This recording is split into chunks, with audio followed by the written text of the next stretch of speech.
Hello, I'm Ellen Anderson, and I'm very happy to be visiting here in Beverly Hills at my son's home on Arden Drive, and brings back old memories. I first came out to Beverly Hills by train to Los Angeles with my mother. I had a contract, a long 7-year contract with MGM as an actress, and my mother's sister lived on Oakhurst Drive here in Beverly Hills, and my cousin, Dick, and they came in an open convertible down to the station and met us, and it was very exciting. It was a beautiful sunshiny day. We drove with the top down here to Oakhurst Drive, and so that was the beginning of my time here in Beverly Hills. But I had my first new car and took my mother and aunt for a drive, and that was last time they wanted to get in the car with me because I hadn't any experience at all driving.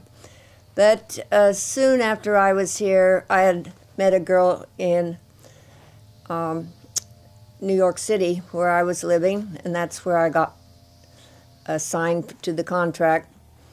I was a Conover model there and studied acting. But anyway, she knew I was in town, and she asked me to go to Palm Springs with her. So that particular weekend, I met Bob Anderson out by the pool at the Racket Club, Charlie Farrell's Racket Club. Funny because we were sitting at a table, or rather at the bar at the Racket Club, and I turned to him and said, "Haven't we met before?" And he said, "No, I don't think so," and turned away. Well, we kidded about that for quite a long time. But we did get married in La Jolla, California, because one reason, I was working in a movie, The Pirate, with Gene Kelly and Judy Garland. It was, we got married in May of 1947. Then we moved into our first home was in Benedict Canyon on the Anderson's estate there. They had a old lodge there that was used for the Beverly Hills Hotel people to ride their horses there, and there was a barbecue there. They used to ride their horses and barbecue, and there was a place called the Lodge. It was just a living room with a kitchen and bath, and so they gave the lodge to us, and they added Asa Hudson, who was one of the first architects around here in Beverly Hills. As a matter of fact, he was the architect of the Beverly Hills Arcade there on Beverly Drive and Santa Monica. It was there for years before they tore it down for the Bank of America building to be built on that property. That was my first experience of with the Anderson family living here.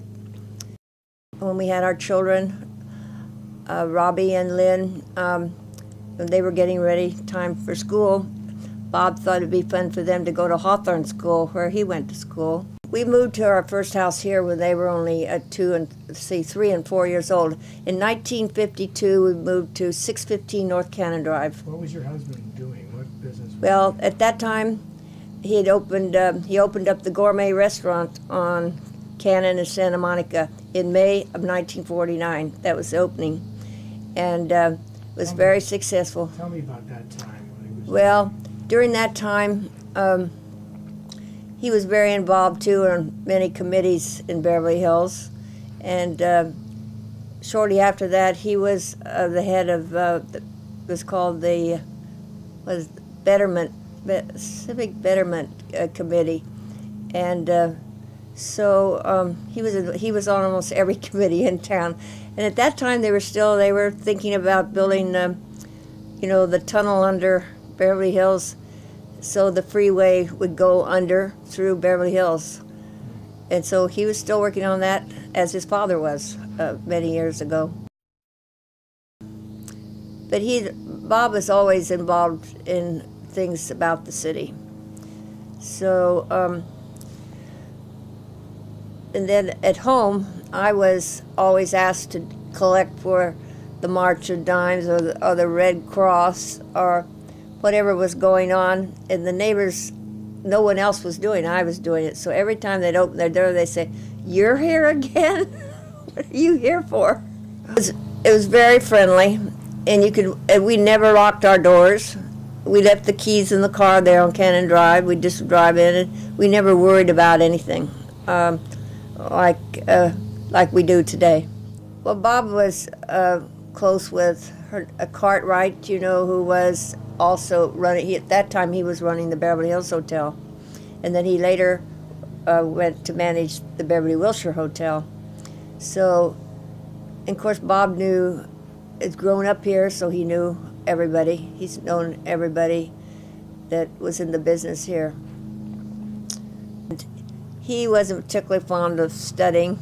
And his father went there. Stanley Anderson went there one day, went down to school, up to school, and met him and said, "Now, what are you going to do? Would you like to come down and open a restaurant here? We have this space open." And so Bob went to New York and went to a restaurant school there, studied about restaurants and got ideas from the restaurants in San Francisco, in New York, and brought them home. For instance, in the window, he had ice carvings. I don't know how often a week they had ice carvings, and he got that idea from a restaurant in New York City.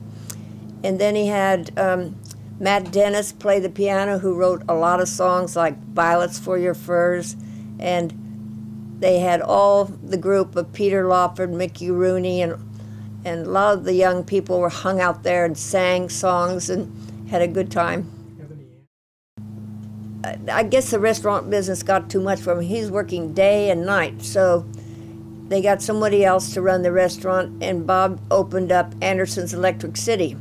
That's there on was on Santa Monica Boulevard, down, well, let's see, next to, where the gasoline, the station there, it's on the alley there, and it was called Anderson's Electric City, and he had his office there also. And he had the first washing machines and all that kind of thing after the war. People hadn't been able to get any all during the war. So this is in 1945 and 46. He had that, Anderson's Electric City. But I think he missed being in the restaurant business. He liked greeting people. He always played the role of the host. Then before he opened the gourmet restaurant, he was looking for a partner, and he found one in Fred Werder, whose family had the La Petite Gourmets in Chicago. So Fred Werder was his partner, and he knew all about the food end, and Bob was the one that knew how to have the atmosphere right and greeting people. And I was interested in the Beverly Hills history. And so one day Bob said, "Would you like to go over and see the Hollywood Hotel? They're going to tear it down." And his grandmother also ran that hotel before she went to the Beverly Hills Hotel.